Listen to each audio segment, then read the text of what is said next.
Primeramente, a Dios le damos las gracias por la vida que nos concede y la oportunidad que nos concede de hablar de su palabra santa y bendita. También reconocemos y damos gracias a los hermanos que patrocinan y organizan este evento, el cual consideramos de suma importancia mayormente en estos tiempos de vicisitud. A los demás hermanos que se han unido a esta plataforma, a los compañeros predicadores, líderes, hermanas en Cristo, bienvenidos todos, y si hay visitantes también siéntanse entre nosotros como en familia. Se me pidió hablar de un asunto del cual pues no es tan común, hablar. El título lo he llamado Tierra de Gigantes, basado en Génesis capítulo 6, verso 1 al verso 4. Y he basado el título en base a una serie muy popular de la televisión en los años 70. Mis contemporáneos lo recordarán, llamada Tierra de Gigantes, The Land of Giants. Dicha serie giraba en torno a una nave espacial terrestre que, perdiendo el curso de su ruta, cayó en un planeta de gigantes, con una civilización como la terrestre. La trama de la serie se desarrolla en que los hombrecitos, nombre con que los gigantes se referían a los terrícolas, no querían dejarse atrapar de los gigantes, mientras que el afán de los gigantes era atrapar a los hombrecitos para saber de la nave en la que habían caído y usarlos como experimentos de laboratorio. Este era más o menos las portadas que aparecían en la serie. Hablo de los 70s, y pues era muy divertido. No teníamos televisión en mi casa, yo pagaba 5 centavos por la noche para ir a ver el capítulo de Tierra de Gigantes, muy popular en inglés también. No es mi intención hablar precisamente de esta serie de televisión, pero he querido usar esta ficción y compararla con la imaginación e interpretación que algunos grupos religiosos hacen de algunos pasajes de las Escrituras. Y queremos, en primera instancia, hablar de matrimonio entre humanos y ángeles produjo gigantes. Esa es la premisa, esa es la propuesta, la proposición de algunos grupos, y algunos comentarios dicen eso basándose en Génesis capítulo 6. Y vamos a dar la lectura a los versículos de mención, y dice así el versículo 1 de capítulo 6. Aconteció que cuando comenzaron los hombres a multiplicarse sobre la faz de la tierra, y les nacieron hijas, que viendo los hijos de Dios que las hijas de los hombres eran hermosas, tomaron para sí mujeres, escogiendo entre todas. El verso 3 dice: y dijo Jehová, no contenderá mi espíritu con el hombre para siempre, porque ciertamente él es carne, mas serán sus días 120 años. Había gigantes en la tierra en aquellos días, y también después que se llegaron los hijos de Dios a las hijas de los hombres, y les engendraron hijos. Estos fueron los valientes, que desde la antigüedad fueron varones de renombre. De acuerdo a la interpretación que algunos grupos religiosos y aún de algunos comentaristas famosos, como por ejemplo el famoso Hoffman, para ellos los hijos de Dios que se mencionan en el verso 2 son ángeles que se materializaron y se casaron con humanos. Y los gigantes mencionados en la misma fue el resultado de dichos matrimonios. Vamos a analizar los textos que hemos mencionado. Y primeramente el verso 1, los versos 1 y 2 hacen mención, probablemente sea el único texto, y hacen diferencia entre los hijos de Dios y las hijas de los hombres. Es un poco difícil determinar con precisión de dónde surge esta diferencia entre los hijos de Dios y los hijos de los hombres. Y uno de los pocos textos que arroja algo de luz al respecto es Génesis capítulo 4, versículo 26, en donde leemos, y a Set también le nació un hijo y llamó su nombre Enos. Entonces los hombres comenzaron a invocar el nombre de Jehová. Como vemos en este texto, figuran Set, tercer hijo de Adán y Eva, y figura Enos, su hijo, agregando el texto que después de ellos los hombres comenzaron a invocar el nombre de Dios o el nombre de Jehová. Al parecer, a partir de este verso comienza a verse una línea que marca la diferencia entre los hijos de Dios, descendientes de Set probablemente, en alusión a ellos, con el resto de los hombres.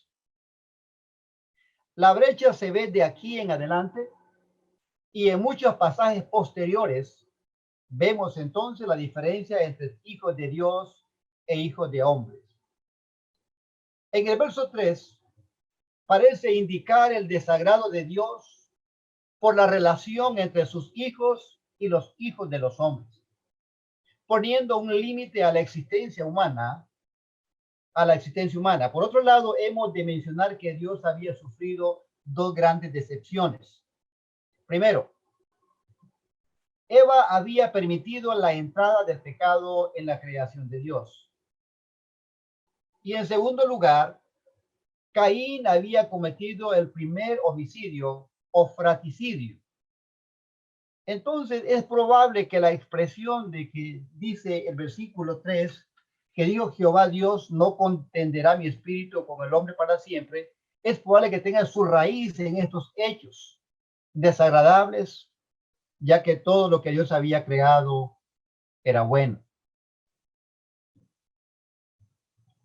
Ahora bien, en relación al versículo 4, dice, había gigantes en la tierra en aquellos días.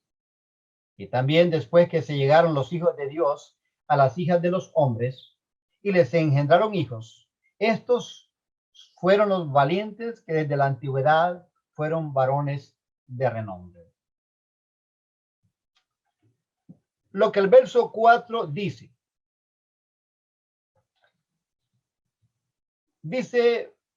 que había gigantes en la tierra. Eso no es de extrañarse, vamos a explicarlo luego.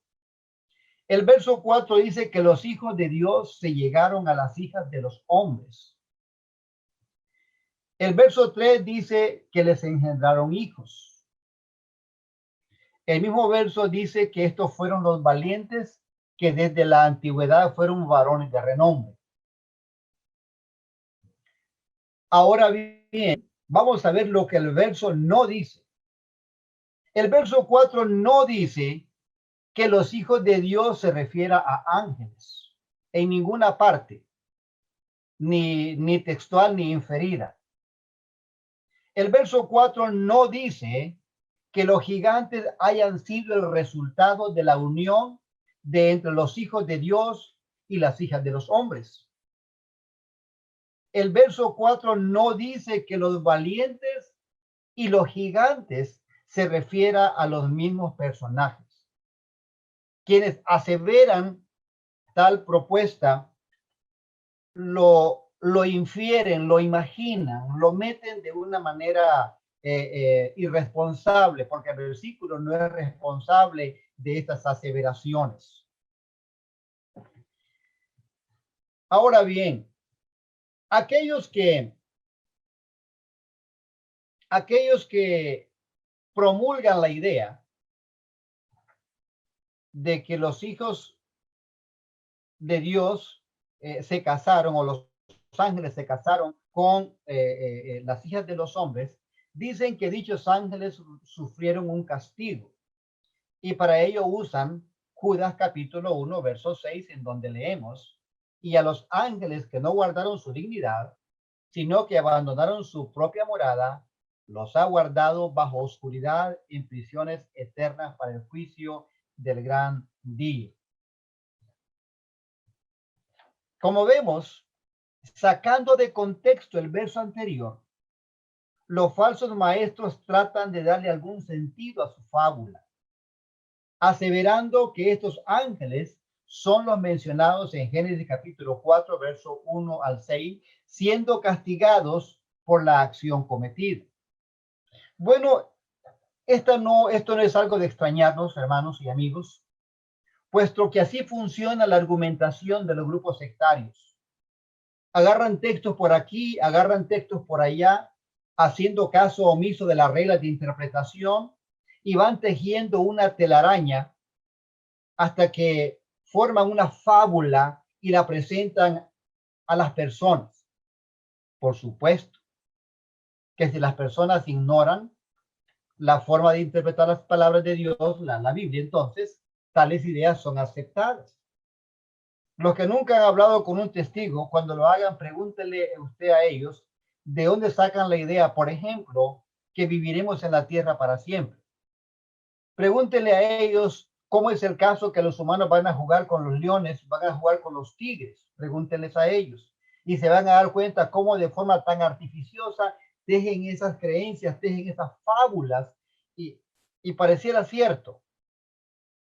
Y no solamente lo dicen y lo enseñan, sino que plasman en folletos, plasman en figuras, plasman en revistas lo que a su imaginación les parece que va a pasar aquí en la tierra. Sin embargo, cuando uno de estos sectarios, mormones o testigos, olfatean que usted tiene cierto conocimiento, marcan su casa de alguna forma y usted ya no es visitado nuevamente. Es una estrategia de ellos. Bueno, prosiguiendo con el asunto. ¿Qué dijo Jesús de los ángeles? Jesús dijo allá en Marcos capítulo 12, versículo 25, porque cuando resuciten de los muertos, ni se casarán, ni se darán en casamiento, sino serán como los ángeles que están en los cielos. En este verso Jesús compara a los resucitados con los ángeles en el sentido de que estos no se dan en casamiento ni se casan, echando por bajo, derribando la teoría de que en Génesis 6 los ángeles se materializaron y contrajeron matrimonio con humanos. Entonces, este no es el único verso, creo que está también uno ahí en Mateo 12:30, en donde Jesús asevera lo mismo y otros textos más que dan la idea que los ángeles no tienen participación directa en la vida terrena o en la vida terrenal. Cabe mencionar que los gigantes, cualquiera haya sido su aspecto o estatura, perecieron durante el diluvio, pues solo sobrevivió Noé y su familia. Vamos a suponer de que los ángeles, vamos a hipotetizar por un momento, vamos a ponerlos en los zapatos de los falsos maestros y aceptar la idea de que los gigantes fueron el producto de la relación entre ángeles y humanos. Sin embargo, encontramos que toda la raza humana pereció durante el diluvio, excepto Noé y su familia. Leemos en capítulo 7, verso 23 de Génesis. Así fue destruido todo ser que vivía sobre la faz de la tierra, desde el hombre hasta la bestia, los reptiles y las aves del cielo. Y fueron raídos de la tierra y quedó solamente Noé y los que con él estaban en el arca. Entonces, si esos eran gigantes, entonces ahí perecieron también. Pero nos encontramos aquí con otro problema y es que los gigantes existieron aún después del diluvio. La Biblia menciona en el Antiguo Testamento a varios personajes denominados gigantes por su estatura después del diluvio. Uno de los más conocidos fue Goliat. Lo extraño es que si los gigantes fueron el producto de la unión entre ángeles y humanos, tal hecho no se menciona ni se repite después del diluvio. Entonces, como que la teoría, la creencia se va derrumbando. Y yo no habría considerado hablar de este asunto si no fuera por la abundancia, porque he buscado comentarios no tan fiables, no tengo ninguno de la Iglesia de Cristo, he buscado comentarios respecto al capítulo 6 de Génesis y la mayoría apunta y asevera que los gigantes fueron producto de estas relaciones. Pero no me preocupa tanto los comentarios. Bueno, sí, en parte sí, porque hermanos acuden a estos comentarios, hermanos líderes. Lo que me preocupa en parte es que aún haya bastante confusión entre algunos hermanos. Y lo digo porque por las pláticas que he tenido. Eso sí me preocupa un poco y esta lección va enfocada en ese sentido, a tratar de dilucidar estos puntos, este error, para que lo aclaremos, para que lo consensuemos y para que lo difundamos cuando encontremos a alguien confundido. Muy bien. Prosiguiendo con el asunto, dice Primera de Samuel capítulo 17, verso 4.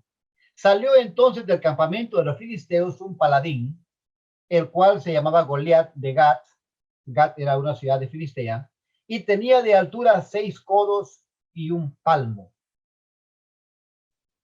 Como leemos, la estatura de Goliat era un poco más de 7 pies de altura, y por ello era considerado un gigante.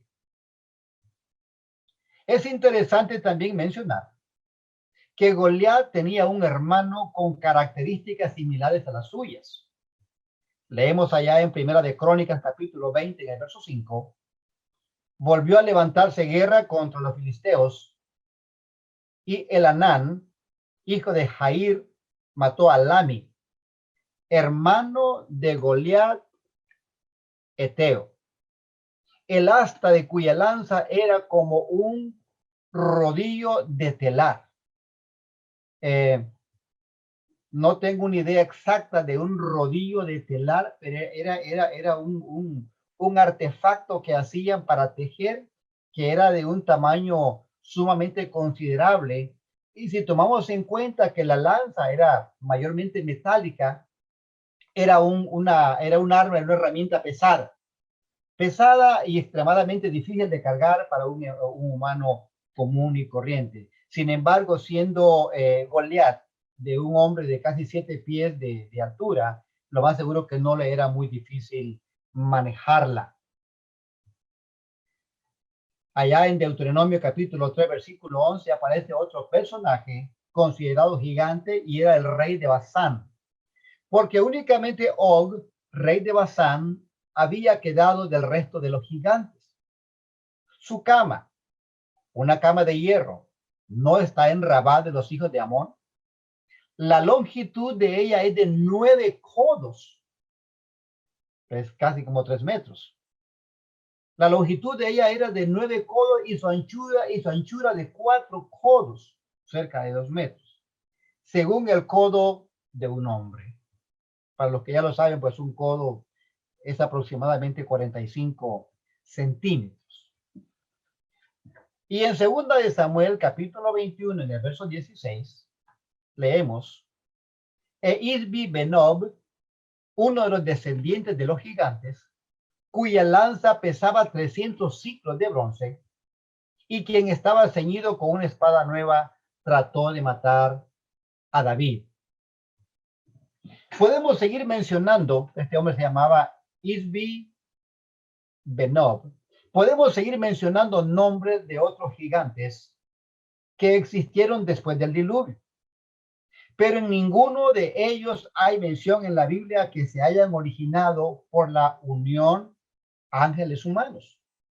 Esto es interesante y es de tomar nota de ello para cuando nos toque discutir el asunto mayormente con alguien con creencias diferentes. Terceramente, los gigantes, una raza humana. Hermanos, los gigantes no eran criaturas salvajes, ni eran monstruos, me equivoqué la palabra, no, dice monstruos, es monstruos irracionales. Eran personas distintas a los demás por su raza. Su aspecto era totalmente diferente, seguramente, pero cohabitaban en cualquier población y no eran vistos como personajes de exhibición o de circo. Era una raza distinta a los hombres comunes, tales como los pigmeos de hoy en día, asentados en ciertas partes de África y ciertas partes de Asia, y los esquimales, asentados en la parte norte de los Estados Unidos y en ciertas partes del Canadá. Así eran los gigantes, una raza. Los pigmeos son sumamente pequeños, son de color, la mayor parte de ellos, los afropigmeos son de color, y están también los pigmeos asiáticos que tienen unos rasgos diferentes, pero todos tienen la característica de ser chaparritos o bajitos, como querramos llamarles. Allá en Número, capítulo 13, versículo 33, leemos: también vimos ahí gigantes, hijos de Anac, raza de los gigantes. Pero los gigantes eran una raza. No eran precisamente la unión de ángeles con humanos. Hijos de Anac, raza de los gigantes, y éramos nosotros a nuestro parecer como langostas, y así les parecíamos a ellos. Respecto a este texto, algunos creen que es una expresión hiperbólica, que los hijos de Israel, cuando fueron enviados a reconocer la tierra, tuvieron temor de estas personas y creen que el aspecto de los hijos de Anak era desproporcional en relación a ellos. Sin embargo, algunos comentan que pudo ver sido el temor que les hizo ver tales cosas. Pero bueno, se los dejo a ustedes para comentario y para interpretación y para investigación. Allá en segunda de Samuel capítulo 21, versículos 17 al 22, vuelven a aparecer los gigantes en escena, y leemos esta porción que dice así: volvieron los filisteos a hacer la guerra a Israel, y descendió David y sus siervos con él, y pelearon con los filisteos, y David se cansó. Isbi Benob, ya mencionado, uno de los descendientes de los gigantes, cuya lanza pesaba 300 ciclos de bronce, y quien estaba ceñido con una espada nueva, trató de matar a David. Mas Abisai, hijo de Sarbia, llegó en su ayuda, e hirió al filisteo y lo mató. Entonces los hombres de David le juraron, diciendo: nunca más de aquí en adelante saldrás con nosotros a la batalla, no sea que apagues la lámpara de Israel. Otra segunda guerra hubo después en Gog contra los filisteos. Entonces Sibekai, Usatita, mató a Saf, quien era uno de los descendientes de los gigantes.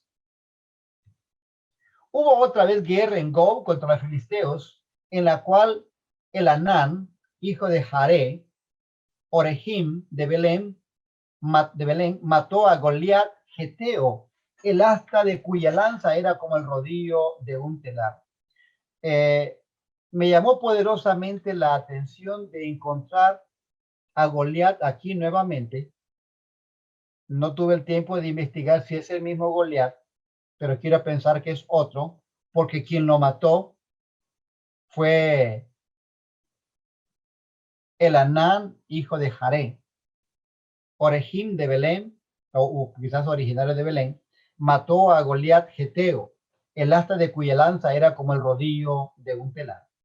Después hubo otra guerra en Gat, donde había un hombre de gran estatura, el cual tenía 12 dedos en las manos y otros 12 en los pies, 24 por todos, y también era descendiente de los gigantes. Este desafió a Israel y lo mató Jonatán, hijo de Simea, hermano de David. Estos 4 eran descendientes de los gigantes en Gat, los cuales cayeron por mano de David y por mano de sus siervos. De esta manera vemos entonces la cantidad de gigantes y la raza de gigantes que existieron después del diluvio. Como repito y reitero, lo cual echa por tierra la teoría, la falsa creencia que los gigantes hayan sido productos de los matrimonios, hayan sido productos de la relación entre humanos y ángeles. Ya para finalizar, tomé nota de que Filistea, descendiente de Cam, hijo de Noé, fue un pueblo de gigantes. Esto es interesante. Dice la Biblia en Génesis capítulo 6, versículo 10. Y engendró Noé 3 hijos, a Sem, a Cam y a Jafet.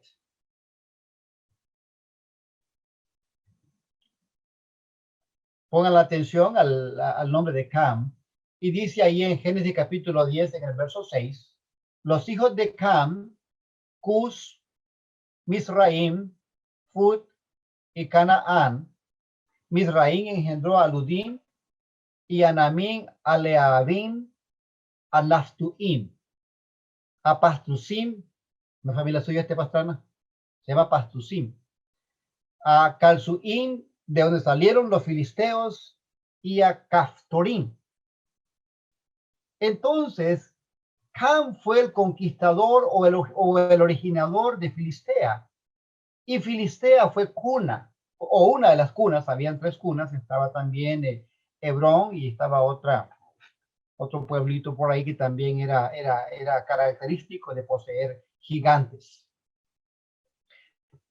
Siempre en el mismo orden, allí en Primera de Crónicas, capítulo 1, versos 11 y 12, leemos: Misraim engendró a Ludim, Anamim, Leabim, Naftuim, Patrusim y Casluim. De estos salieron los filisteos y los caftoreos.